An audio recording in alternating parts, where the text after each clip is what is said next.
Hello guys, plus one के YouTube के videos में आपका स्वागत है। आई होप मेरे वीडियोस आपको पसंद आ रहे हैं। मुझे काफ़ी सारे रिक्वेस्ट भी आ रही है कि सर इस टाइप के वीडियो बनाए। इस टाइप में सभी प्रकार के वीडियोस बना रहा हूँ, लेकिन थोड़ा सा टाइम लग रहा है। एज़ यूजुअल मैं थोड़ा सा बिजी हूँ दूसरे सब प्रोजेक्ट्स में, इसकी वजह से। सो प्लीज़ आपके कमेंट्स मुझे देते रहिए। मैं आपके कमेंट्स को श्योर मैं ध्यान में लूँगा और उसके ऊपर से मैं वीडियोज़ भी बनाने वाला हूँ। तो प्लीज़ प्लीज़ प्लीज़ मेरे वीडियोज़ को लाइक कीजिए, कमेंट कीजिए और सब्सक्राइब ज़रूर कीजिए। और आज का जो टॉपिक है वो मोबाइल रिपेयरिंग के ऊपर है, जो कि है फर्मवेयर। फर्मवेयर का मतलब क्या होता है कि जो मोबाइल का जो सॉफ्टवेयर रहता ना, जब ये मोबाइल हम लोग चालू करते हैं तो चालू क्यों होता है मोबाइल? सॉफ्टवेयर की वजह से। देखो, मोबाइल में दो चीज़ें ज़रूरी है, एक हार्डवेयर और सॉफ्टवेयर। हार्डवेयर का मतलब है कि जो फिजिकली जिसको हम लोग हाथ लगा सकते हैं, जो चीज़ों को हम लोग निकाल के रिप्लेस कर सकते हैं, उसको हम लोग बोलते हैं हार्डवेयर। और सॉफ्टवेयर का मतलब है एक ऐसी चीज़ जिसको हम लोग छू नहीं सकते हैं, हाथ नहीं लगा सकते, लेकिन जिसके ज़रिए हमारा हार्डवेयर चलता है। एक प्रकार का ड्राइवर जिसको हम लोग बोलेंगे, जिसके ज़रिए हम लोग मोबाइल को आज यूज़ कर पा रहे हैं, उसको हम लोग बोलते हैं फर्मवेयर। हालांकि फर्मवेयर के दो प्रकार है, एक ओएस और फर्मवेयर, जिसको हम लोग फ्लैश बोलते हैं। ओएस का मतलब ये होता है operating system, and operating system is an software that act as an foundation layer of an computer.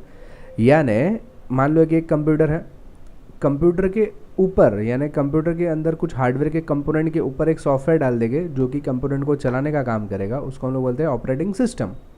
और दूसरा है firmware. Firmware is a software that built in to a particular piece of hardware, यानी एक hardware के अंदर कोई चीज़ को डाला जाता है सभी हार्डवेयर को चलाने के लिए। कंट्रोलर जिसको हम लोग बोल सके, उसको हम लोग बोलेंगे firmware. It can be often be upgraded और replace, but it is different part of an hardware. यानी ये एक हार्डवेयर का ही पार्ट माना जाता है फर्मवेयर को, लेकिन ओएस को हार्डवेयर का पार्ट नहीं गिना, इसको प्योर सॉफ्टवेयर बोला जाता है और फर्मवेयर को हार्डवेयर बोला जाता है।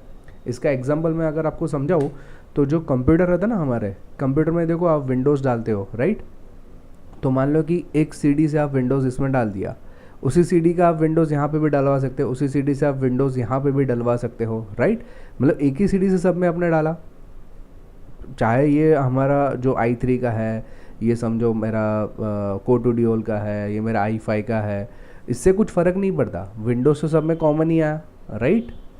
कोई भी अंदर का हार्डवेयर कुछ भी रहने दो, उसके ऊपर सॉफ्टवेयर डालने पर वो काम चालू कर देता है और सॉफ्टवेयर भी सभी में सेम लग जाते हैं, राइट ना? तो उसको हम लोग बोलेंगे ऑपरेटिंग सिस्टम। लेकिन जो फर्मवेयर यानी क्या रहता है कि जैसे कि मोबाइल का सॉफ्टवेयर, अभी मेरा मान लो कि आईफोन एक सॉफ्टवेयर है, आईफोन के अंदर का सॉफ्टवेयर, अगर उसका सॉफ्टवेयर मैं सैमसंग के मोबाइल में डालना चाहूँ, चलो वो तो अलग अलग कंपनियों के, मैं तो ये बोलता हूँ कि सैमसंग के दो अलग अलग मॉडल है। मान लो कि नोट 1 मॉडल है और एक समझो गैलेक्सी एस है, एस एडवांस है गैलेक्सी का, ओके? अगर गैलेक्सी एस एडवांस का जो मैं सॉफ्टवेयर है वो नोट में डालने की कोशिश करूँ, या नोट का सॉफ्टवेयर गैलेक्सी एस एडवांस में डालने की कोशिश करूँ, होगा क्या? आप लोग ने अगर ट्राई किया रहेगा, ये होगा ही नहीं। क्यों? क्योंकि दोनों का फर्मवेयर अलग अलग है, दोनों के लिए जो डिज़ाइन किया हुआ सॉफ्टवेयर रहता है वो अलग अलग है, इसकी वजह से। यानी हर फर्मवेयर उसी मॉडल के अंदर चलेगा जिस मॉडल के लिए उसको बनाया गया है, ओके? तो ये चीज़ आप ध्यान में रखिए कि ओएस अलग है, ऑपरेटिंग सिस्टम अलग है और फर्मवेयर अलग है, ठीक है? लोग कंफ्यूज होता है ओएस क्या है, ऑपरेटिंग सिस्टम क्या है, दोनों तो सॉफ्टवेयर ही है। हालांकि फर्मवेयर को हम लोग एज एन हार्डवेयर की कैटेगरी में डालते हैं, लेकिन सॉफ्टवेयर ओएस है ना, वो प्योर सॉफ्टवेयर कैटेगरी में आता है, ओके? अभी मोबाइल के अंदर सॉफ्टवेयर डालने का यानी मोबाइल के अंदर फ्लैशिंग करने का दो तरीके से हम लोग सॉफ्टवेयर का यूज़ कर सकते हैं। हालांकि ये फ्री टूल अवेलेबल है, ऑडिन नाम का एक सॉफ्टवेयर है जिसके ज़रिए हम लोग फ्लैश कर सकते हैं, मोबाइल के अंदर नया सॉफ्टवेयर डाल सकते हैं। और दूसरा है एक SP फ्लैश टूल करके, ये SP यानी सॉफ्टवेयर फ्लैश टूल है, काफ़ी बढ़िया है, ये भी नया आया है। ऑडिन और जनरली SP फ्लैश टूल दिखने में जनरली सेम है और काम भी दोनों अच्छे ही करते हैं, मैंने दोनों का इस्तेमाल करके देखा है। हालांकि इस वीडियो में मैं खाली डाउनलोड करने का ऑप्शन बताने वाला हूँ और ऑडिन या SP फ्लैश में उसको कैसे सिलेक्ट करोगे ना, वो ऑप्शन बताने वाला हूँ। फ्लैशिंग के लिए अलग से वीडियो बनाऊँगा, ओके? चलिए, हालांकि ये फ्लैशिंग सॉफ्टवेयर्स के अलावा भी इसमें क्या होता है कि अपना USB केबल ले लो, आपके मोबाइल के साथ में अटैच कर दो, ये सॉफ्टवेयर डाउनलोड करो, उससे डायरेक्ट आप फ्लैश कर सकते हैं। लेकिन मार्केट में अलग अलग टाइप के बॉक्स भी अवेलेबल है एंड्रॉयड मोबाइल्स के लिए या जूने पुराने मोबाइल्स को फ्लैश करने के लिए। इस टाइप के अलग अलग बॉक्स रहते हैं, जैसे कि XTC है का एक बुक है, बॉक्स है, UFS का बॉक्स है, उसके ज़रिए भी आप मोबाइल को फ्लैश कर सकते हो। ये थोड़ा सा कॉस्टली तरीका हो जाता है क्योंकि हमको ये बॉक्स अलग से ख़रीदना पड़ते हैं, अलग अलग केबल्स ख़रीदने पड़ते हैं उसके लिए। फिर बॉक्स के जिस कंपनी का बॉक्स है उसके साइट पे जाके उसको एक्टिवेट करना पड़ता है, उसके बाद में सॉफ्टवेयर डाउनलोड करना पड़ता है उसी साइट से। लेकिन मैं जो आज आपको बताने वाला हूँ एक फ्री, आज जो हम लोग सीखने वाले हैं, एक तो आपको सबसे पहले मोबाइल का मॉडल नंबर कैसे पहचानोगे, इसकी फ़ाइल वेबसाइट पे कैसे ढूंढोगे, इंटरनेट के ज़रिए आप कैसे ढूंढोगे, और दूसरा है डाउनलोड कैसे करोगे। उसके ड्राइवर्स भी डाउनलोड करना पड़ता है, सॉफ्टवेयर को फ्लैशिंग मतलब ऑडिन के ज़रिए फ्लैशिंग के ऊपर कैसे लिया जाता है, मतलब रेडी कैसे किया जाता है। हालांकि मोबाइल का मैं प्रैक्टिकल यहाँ पे नहीं बताने वाला हूँ, मैं खाली ऑडिन चालू करूँगा, उसमें वो फाइल जो मैंने डाउनलोड की है इंटरनेट से उसको ऑडिन के अंदर मैं लेकर बताऊँगा। उसके बाद में खाली आपको एक बटन दबाने पर आपका मोबाइल पूरा फ्लैश हो जाएगा। एग्जैक्टली फ्लैश में होता क्या है वो पहले समझ लो कि मोबाइल जब भी फ्लैश करते हैं तो मोबाइल के अंदर का जो पार्टीशन का मतलब ये होता है कि मोबाइल की एक चिप है जिसको हम लोग फ्लैश आईसी बोलते हैं, जो कि रैम और ईप्रोम का मिक्सचर है। रैम का मतलब है जो टेम्पररी मेमोरी रहता है, ईप्रोम यानी जो परमानेंट मेमोरी रहता है, ये दोनों को मिक्सचर को बोला जाता है फ्लैश आईसी। ये ईप्रोम के अंदर हम लोग एक सॉफ्टवेयर डालते हैं और इस सॉफ्टवेयर को बोला जाता है फ्लैशिंग सॉफ्टवेयर, जिसके ज़रिए हमारा मोबाइल चलता है। ये परमानेंट मेमोरी रहता है, हालांकि उसमें फ्लैश करने के लिए आपको पूरा उसके अंदर कुछ एडिट नहीं कर सकते हम लोग। ओके, अगर मुझे कुछ अपग्रेड कर सकता हो या पूरा उसको डिलीट करके नया डालना पड़ता है। तो आज मैं फ्लैशिंग का इस्तेमाल जनरली हम लोग, अगर आपके मोबाइल में ज़्यादा दिक्कत आ रही है, बार बार सॉफ्टवेयर की दिक्कत आ रही है, तो क्या करते हैं हम लोग फ्लैशिंग कर देते हैं। फ्लैशिंग के अंदर होता है कैसे, जूना सॉफ्टवेयर पूरा निकाल के उसके पे नया सॉफ्टवेयर इंस्टॉल करना है ताकि आपका जो सॉफ्टवेयर रिलेटेड प्रॉब्लम हो वो सॉल्व हो जाए, उसको बोलते हैं फ्लैशिंग। तो चलिए सबसे पहले मैं बता दूं कि मोबाइल के मॉडल नंबर आप कैसे पहचानोगे। मोबाइल को सिंपल ही खोलना है, मोबाइल के पीछे ही उसका मॉडल नंबर लिखा हुआ रहता है। ओके, ये आपको मालूम रहेगा काफ़ी लोगों को। या तो दूसरा तरीका है, सैमसंग में भी रहेगा इसी तरीके से, एक स्टिकर रहता है जिसमें आपका मॉडल नंबर लिखा हुआ रहता है, SMG समथिंग। या तो दूसरा और एक तरीका है कि मोबाइल को चालू करो और चालू करने पर भी यहाँ पे मॉडल नंबर सबसे पहले सैमसंग के बाद या LG के बाद आपको मॉडल नंबर दिखता है, हाँ भाई so and so model number है, तो ये भी आप लिख के रख सकते हैं। या तो फिर आप मोबाइल की सेटिंग में जाओ, वहाँ पे एंड्रॉयड डेवलपमेंट करके एक ऑप्शन है जिसके अंदर भी आपको उसका मॉडल नंबर दिखाई देता है। ओके, तो ये जो तरीके हैं जिसके ज़रिए आप मॉडल नंबर देख सकते हो। ओके, चलिए इसके बाद मैं शुरू करता हूँ कि आप नेट से उसकी फ़ाइल कैसे डाउनलोड करोगे। ओके, तो सबसे पहले आपको सिंपल गूगल क्रोम चालू करना है और सबसे आपका बढ़िया जो रहता है वो गूगल पे आप कुछ भी सर्च मारो आपको हर चीज़ मिल जाएगी। इसमें है फ्लैशिंग फाइल .com, ये सिंपल एक फाइल है। हालांकि ऐसे कई करोड़ों वेबसाइट्स है, ऐसा ज़रूरी नहीं कि यही साइट पे आप जाओ, लेकिन ये मैंने जो साइट देखी वो काफ़ी बढ़िया है। इसमें सब अरेंज करके रखा है वो लोग ने काफ़ी अच्छी तरह से। सिंपल आपको क्लिक करना है तो यहाँ पे देखो सभी कंपनी के मोबाइल्स अवेलेबल है। जनरली अगर आपको कुछ मोबाइल्स के सॉफ्टवेयर चाहिए तो अलग से सैमसंग के साइड में जाओ तो सैमसंग का मिलेगा, फिर लेमन की साइड में जाओ तो लेमन, आईबॉल की साइड में जाओ तो आईबॉल का मिलेगा। लेकिन ये एक साइड अच्छी मुझे इसके लिए लगी क्योंकि इसमें हर के जो जूने मतलब जो जिसके सॉफ्टवेयर हार्डली मुश्किल से मिलते हैं उसके सॉफ्टवेयर भी यहाँ पे मौजूद है, इसलिए मुझे ये काफ़ी अच्छी वेबसाइट लगी। सिंपल है, देखो आपको क्या क्लिक करना है। मान लो कि मेरा हवाई का मोबाइल है या आईबॉल का मोबाइल है, क्लिक करूँगा। आईबॉल का कौन सा मॉडल नंबर है, मतलब ND4BS20 है मान लो।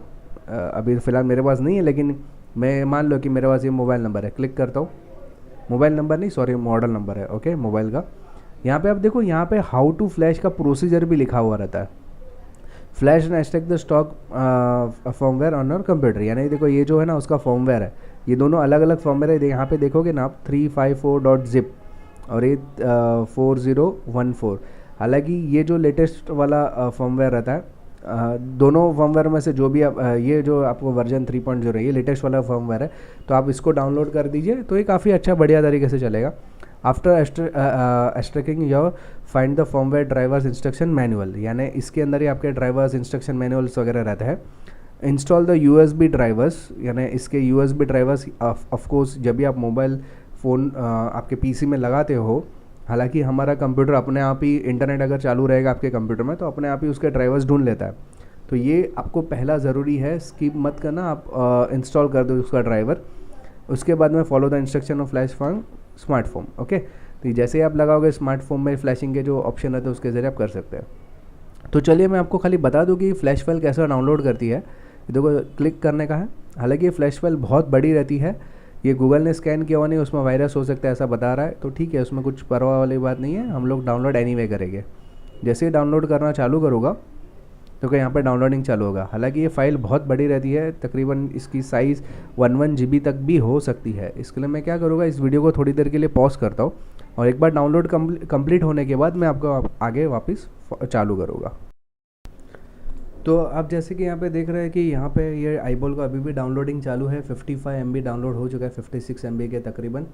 मैं साथ में एक क्या काम करता हूँ, साथ में एक जो मैंने टूल बताया था ऑडिन या SP flash tools, smartphone flash tools, okay, तो उसका भी डाउनलोडिंग मैं साथ में चालू कर देता हूँ। सिंपल क्या करना है आपको, गूगल में यहाँ पे टाइप करना है SP, दूसरा एक टैब खोलो, ये टैब को मैं बंद नहीं करूँगा, दूसरे टैब के अंदर मैं लिखूँगा SP फ्लैश टूल्स और उसको सर्च करूँगा। जैसे ही सर्च करेंगे यहाँ पे डाउनलोड स्मार्टफोन फ्लैश टूल्स करके लेटेस्ट वर्जन दिख रहा है, क्लिक करो।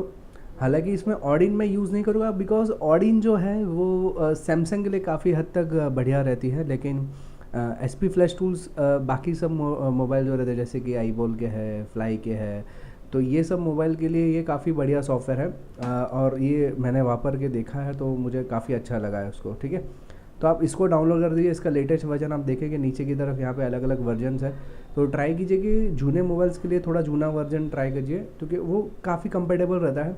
बाकी लेटेस्ट वर्जन से भी करोगे तो हो जाता है फ्लैशिंग, कोई दिक्कत नहीं आती है, लेकिन हो सके तो उसके कॉम्बिनेशन के परफेक्ट कॉम्बिनेशन के सॉफ्टवेयर को आप डाउनलोड करने की कोशिश कीजिए, ओके। ये जूना है, लेटेस्ट आप देखते जाएंगे नीचे सब उसके लेटेस्ट सॉफ्टवेयर है, ओके। ये लिनक्स के लिए है और लेटेस्ट जो है आज की तारीख में अगर SP टूल्स के लिए तो ये वाला है 636। तो जनरली मैं लेटेस्ट ही ट्राई करूँगा, ओके। यहाँ पे डाउनलोडिंग इसका भी चालू करूँगा मैं, देखो यहाँ पे इसके लिए बिगन डाउनलोड, ठीक है। तो ये SP टूल का सॉफ्टवेयर भी डाउनलोड हो रहा है, साथ में ये 76 MB आईबॉल का हो रहा है। हालांकि मैं इसको वापस वीडियो को पॉज करता हूँ थोड़ी देर के लिए, क्योंकि ये डाउनलोडिंग करने के लिए काफ़ी टाइम जाता है, ठीक है। ओके गाइस, तो ये भी देखो डाउनलोड हो चुका है, ये दोनों चीज़ें डाउनलोड है। अभी मैं इसको इंस्टॉल करने का तरीका बताऊँ आपको। सिंपल ये नीचे करना है, इसको राइट क्लिक करके आप इसमें चले जाओ, डाउनलोड करके एक ऑप्शन है, यहाँ पे आप देखोगे तो आपको कुछ इस तरह ये WinRAR की फाइल्स है, ओके। तो यहाँ पे SP टूल फ्लैश दिख रहा है, राइट क्लिक करो, एक्सट्रैक्ट हियर करो। मैं डायरेक्टली इसको डेस्कटॉप पे एक्सट्रैक्ट करना चाहता हूँ। एक्सट्रैक्ट हियर करने पर वो यहाँ पे ही हो जाएगा, या डेस्कटॉप के अगर आपको एक्सट्रैक्ट करना है तो सिंपल है, मैं आपको एक तरीका बता देता हूँ। राइट क्लिक, एक्सट्रैक्ट फाइल्स, यहाँ पर डेस्कटॉप सेलेक्ट कीजिए, ओके दबा दीजिए। मैं हालांकि मैंने पहले ही ऑलरेडी कर चुका था, इसलिए मैंने उसने मुझे वापस बताया करने के लिए, तो मैंने ये एक्सट्रैक्ट कर लिया। उसी प्रकार से जो हम लोग ने अभी आईबॉल की जो फाइल डाउनलोड की है, अभी देखो यहाँ पे आईबॉल की फाइल भी दिखाएगा अपने को, देख सकते हैं यहाँ पे आईबॉल के नाम से ही है, ओके। तो मैं क्या करता हूँ, यहाँ पे सेलेक्ट करता हूँ, आई का बटन देखो दिख रहा है ये, इसको भी मैं एक्सट्रैक्ट कर देता हूँ डेस्कटॉप के ऊपर, ओके। ये एक्सट्रैक्ट हो चुका है, यहाँ पे आप देखोगे डेस्कटॉप पे अभी हो रहा है फ़िलहाल ये आईबॉल का। और इन बिटवीन ये देखो ये SP फ्लैश टूल्स जो है वो यहाँ पे किधर तो भी डाउनलोड हो गया रहेगा, ये देखो दिख रहा है। इसको क्लिक करेंगे, यहाँ पे देखो ये SP फ्लैश टूल्स है, यानी यहाँ पे आपको उसको चालू करना है, ऑन करना है, रन करेंगे ये उसका सॉफ्टवेयर चालू हो गया, ओके। चालू होने के बाद यहाँ पे देखो कुछ फाइल लोड करने के लिए बता रहा है, तो फाइल लोड करने के लिए चूज़ करने के लिए बता रहा है, ओके। ये चूज़ करने पर आपको कौन सी फाइल सिलेक्ट करनी है, तो जो ये एक्सट्रैक्ट हो रही है ना, ये वाली फाइल आपको यहाँ पे सिलेक्ट करनी पड़ेगी। देखो यहाँ पे मैं इसको सब मिनिमाइज़ करके बता दूँ कि आईबॉल की जो फाइल थी वो एक्सट्रैक्ट हो चुकी है। यहाँ पे देखो इसके अंदर आप देखोगे तो इसमें फर्मवेयर है उसका, यहाँ पे SPD अपग्रेड का भी कुछ ऑप्शन है, इसके ड्राइवर्स भी डाल दिया है इसके अंदर, और हाउ टू फ्लैश जो है ना PC के अंदर वो यहाँ पे पूरा डिटेल दिखा हुआ है, तो आप यहाँ से भी कर सकते हो। और इसकी मेन फ्लैश फाइल है जो कि हमको ज़रूरत है, ओके। इस फाइल की अगर मैं कैपेसिटी की बात करूँ तो तकरीबन 529 MB की है, जैसे कि उन्होंने बताया था कुछ कुछ फाइल्स 1.5 GB की भी रहती है, ये आधे GB की है, ठीक है। इसके बाद क्या करना है, जो हम लोग ने फ्लैश का फाइल सिलेक्ट किया, यहाँ पे चूज़ करो, डेस्कटॉप पे चले जाओ और आईबॉल का जो है उसको सिलेक्ट करेंगे हम लोग, ओके। आईबॉल सिलेक्ट करने के बाद उसके अंदर गए, इसमें फर्मवेयर दिख रहा है, फर्मवेयर दिख रहा है, यहाँ पे मैं सभी प्रकार की ऑल फाइल्स को सिलेक्ट करूँगा और सिलेक्ट, ओह ये नहीं ले रहा है, तो ये शायद नीचे वाली फाइल रहेगी, इसमें भी नहीं ले रहा है। तो हालांकि ये जो सॉफ्टवेयर है SP टूल का, ये थोड़ा लेटेस्ट वर्जन है, उसके लिए ओल्ड वर्जन वाला सॉफ्टवेयर मुझे लगेगा। तो इसके लिए आपको क्या करना है, फ़िलहाल यहाँ पे भी SPD अपग्रेडेशन का सॉफ्टवेयर है, यहाँ पे अपग्रेड पे जाइए और रन कर दीजिए। यहाँ से आप कर सकते हैं, देखो ये आसान तरीका है। तो यहाँ पे आप सेटिंग्स पे क्लिक कीजिए, आपके आईबॉल की जो फाइल्स है, कभी कभी ऐसा भी होता है, मतलब SP जो फ्लैश टूल से उससे नहीं हो रहा है, तो उसके साथ में आया हो रहेगा, उस सॉफ्टवेयर से करना पड़ता है। यहाँ पे मैं डेस्कटॉप सिलेक्ट करूँगा और यहाँ पे मैं आईबॉल की फ़ाइल को सिलेक्ट करना चाहता हूँ। मैं क्या करूँगा, यहाँ पे सिलेक्ट करके आईबॉल ND4 फ्लैश, ये देखो दिख रहा है, ओपन करेंगे और मोबाइल कनेक्ट करना पड़ेगा। इस टाइम पे मोबाइल को स्विच ऑफ करके डाउनलोड मोड पे ले लो और ये सिलेक्ट होने के बाद आपको खाली प्ले का बटन दबाना है। ओके, सिलेक्ट हो गया, ये बता रहा है कि हाँ इसमें ये सब फाइल्स है। ओके, सब कॉन्फ़िगरेशन की फाइल्स बता रहा है। ओके दबा दिया और उसके बाद में रन कर दो। जैसे आप इस पर रन करोगे ना, ये प्ले का जो बटन है उस पर क्लिक करोगे ना, तो आपका डाउनलोडिंग चालू हो जाएगा, मतलब रेडी हो चुका है। अभी खाली आपको मोबाइल कनेक्ट करना है प्रॉपर तरीके से, और जैसे आप मोबाइल प्रॉपर तरीके से कनेक्ट कर दोगे, स्टार्ट डाउनलोडिंग होके वो आपका जो फ्लैश कंप्लीट हो जाएगा ना, पूरी तरह से आपका मोबाइल जो कि है फ्लैश हो जाएगा। याद रखना, इंस्ट्रक्शन जो है इसमें नीचे पड़े हुए, देखो मैंने ये इंस्ट्रक्शन आपके नीचे नहीं देखे थे, मैंने खाली डाउनलोड कर दिया। उसके बाद में देखो यहाँ पे जो मैंने किया वो ये किया है डायरेक्ट। ओके, ये किया, इसके बाद में मैंने प्ले का बटन दबाया, जैसे ही प्ले का बटन इस तरह से डाउनलोड कनेक्ट हो जाएगा। इसके अंदर हालांकि जब भी आप कोई भी चीज़ डाउनलोड करते हो ना, उसकी पूरी डिटेल पढ़ने की कोशिश करना, इसमें पूरी डिटेल्स दी गई रहती है कि किस तरीके से करना है। देखो यहाँ पे पूरा डिटेल है कि डाउनलोड करो, इसके बाद ये वाला स्टेप फॉलो करो, ये स्टेप फॉलो करो, ये स्टेप फॉलो करो। यहाँ पे कनेक्ट करना है, जो कि डिवाइस जो है make sure the device switch off होना चाहिए। When the smartware successfully computer load packet, ये वाला लोड पैकेट करने का है। उसके बाद में स्टार्ट डाउनलोडिंग करना है। तो ये जो तरीके हैं उसको आपको प्रॉपरली फॉलो करना पड़ेगा, तभी जाके प्रॉपरली आपका मोबाइल फ्लैश होगा। तो आई होप मेरा ये वीडियो आपको पसंद आए। बस इसी तरह से मेरे वीडियोस को लाइक, कमेंट और सब्सक्राइब कीजिए। इसके नेक्स्ट वीडियो में आपको एक्चुअल में फ्लैश करके मैं बताऊँगा मोबाइल को। Okay, thanks for listening.